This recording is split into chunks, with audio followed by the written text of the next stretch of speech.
first stage that I would say is a commando stage. Okay, so commando stage is where every commando is very critical. There's no redundancy at all.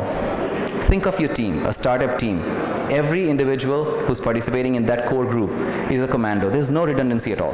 One person slips out, it's very hard to replace that. So it's like commando. But then as you move forward, when you have certain scale, now you have to make sure that operating at that scale, you have to have the trust of the customers. And now you have to have that redundancy built in. But you're still winning new territories. That's like army stage, right?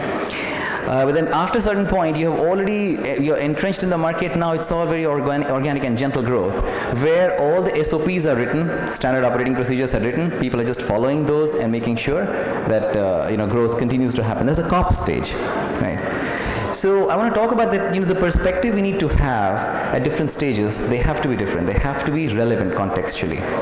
So many times we hear in startup world, this one, like we talk about version 1, then we say, okay, let's launch MVP of version 1. Then we the minimum viable product. Then we talk about, okay, let's launch MVP of that MVP. So we keep cutting off the fat, sometimes cutting off the flesh. It's just skeleton. So what is right?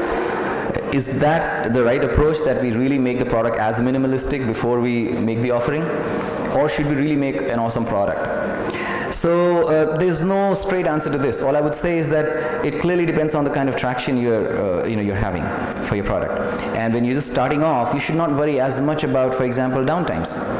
So just one single server can actually give you easily 99% uptime. Easily. It's no big deal. But to get the 99.9%, you need 3 servers. To get 99.999%, it keeps growing exponentially.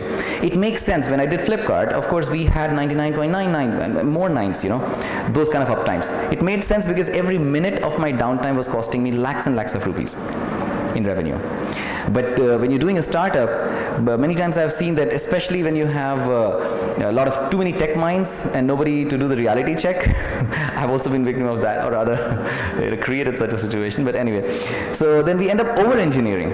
Over-engineering as in, okay, what if this fails? What if this is also a single point of failure? What if this whole data center is bombed? Let's create another backup somewhere else, geographically distant. So what I would say is that we should just move fast. It's a commando stage where you don't have as much redundancy. You got to move fast. So for that, the offering should not be apologetic. The offering has to be something that you're proud of, and the customers can actually see the value. So that's whether it is over engineering or MVP of what is right is up to you to decide, but this has to be a thought, because over engineering can end up killing your resources. And at startup, that's one thing that we have. Time and money, these two things we really have.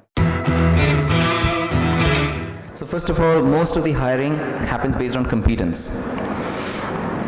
So competence as in, does the person know Ruby on Rails? Does she know maybe Java or something else? These are competence that we expect people to know when we are picking them up for some internal job or some new recruits. So this competence is something which actually is a myth. If you have raw intelligence, competence can be acquired. It's very interesting. Of course, devil lies in the details, but competence can be acquired really fast. Second one is about domain exposure. Again, same example. Of people getting into supply chain and solving the problem and coming out with flying colors. So again, this can also be acquired really fast. If somebody hasn't worked on fintech, doesn't matter. If so long as raw intelligence and intent is there, it can still be solved. Now here comes the third part, which is completely uncompromisable for me. That's chemistry. Even if I get the best brain with complete domain exposure, if chemistry is not matching, it doesn't work. Because I have seen situations where teams end up disintegrating, and sometimes some of the employees can become toxic. In fact, Jack Dorsey of Twitter also had said that what would you like to redo if you were to redo Twitter? What would you like to do differently if you had to redo Twitter? And he said, I would have edited my team more frequently.